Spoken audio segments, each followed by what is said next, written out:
Hello everyone, and welcome to my first video blog.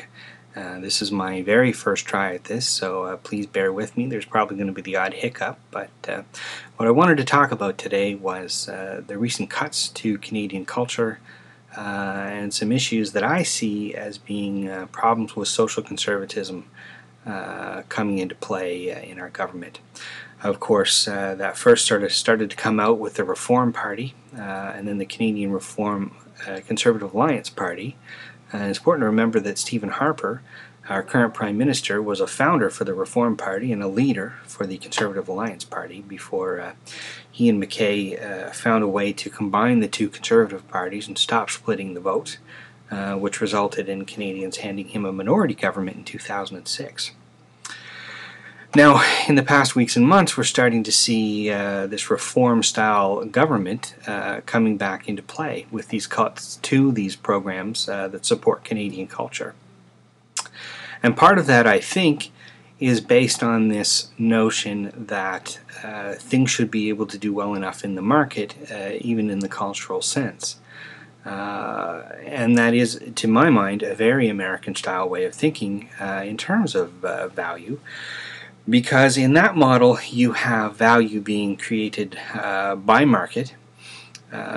Some good examples of that are the oil industry, where the oil industry is able to dictate policy. There's also corn lobbies and all these lobbies for these big industries that are able to dictate policy.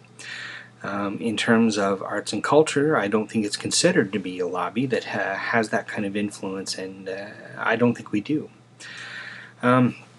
But what is happening here is that when you start to relate market success to value, you miss out on merit.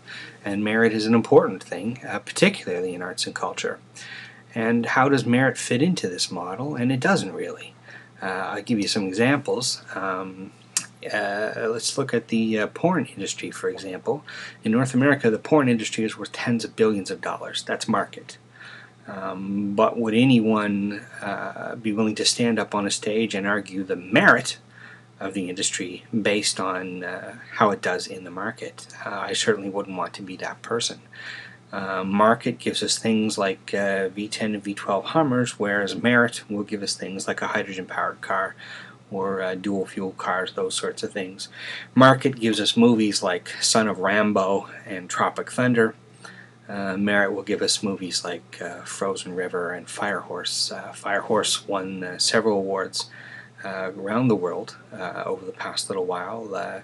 You can't get a copy of Fire Horse here in Charlottetown, but I bet you that Blockbuster has at least 20 copies of Son of Rambo. That's what market gives you. Market gives us Britney Spears. Merit gives us Catherine McClellan. And that's not to say, Catherine, that you don't have market value, but I think everyone gets my point.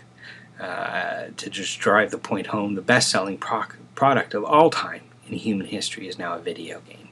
That's what we get from market. But there's an antidote for market, and the antidote is called public funding. It's public funding that, in a cultural sense, is what's going to pick up the ball when the ball's been dropped by market. So if you have a project that's not going to have the consumer base to entice market investment, public funding steps in to make sure that this project sees the light of day.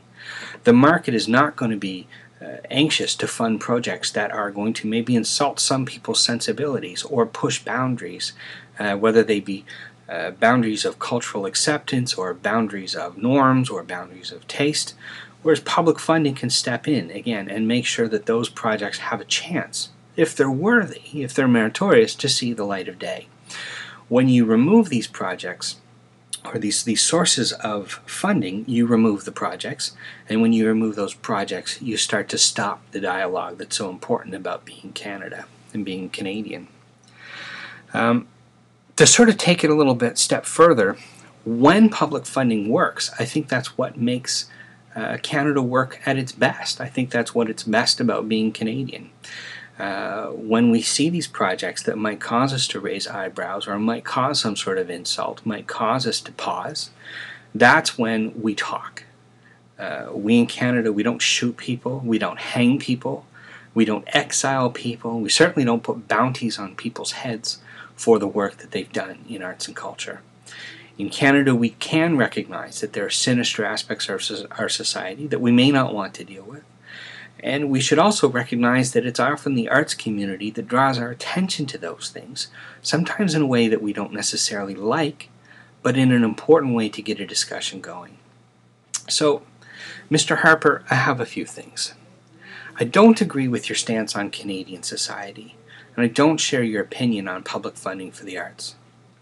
I don't agree that the funds that still exist must be directed towards projects that find refuge in your apparently very delicate sensibilities. I don't think that your Canada is the same as my Canada, and I don't think that your image of Canadians is the same as my image of Canadians.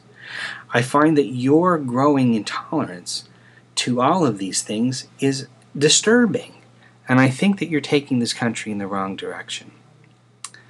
You know, Mr. Harper, the arts in Canada saw some of the biggest increases in their history under Brian Mulroney's Conservative government. So it's not simply a matter of fiscal conservatism. It's something much deeper than that. So what is the matter? The matter is this. Mr. Harper, you can't apply your beliefs in social conservatism to all Canadians. In fact, in the last election, 2/3 of us voted for parties other than yours. You also can't adopt an American-style, market-driven, let-the-consumer-sort-it-out approach to your dealings with arts and culture. Not unless you want to see a lot more bubble-headed Britney lookalikes bobbing around on Canadian stages. Of course, maybe that is what you want. Thanks for listening.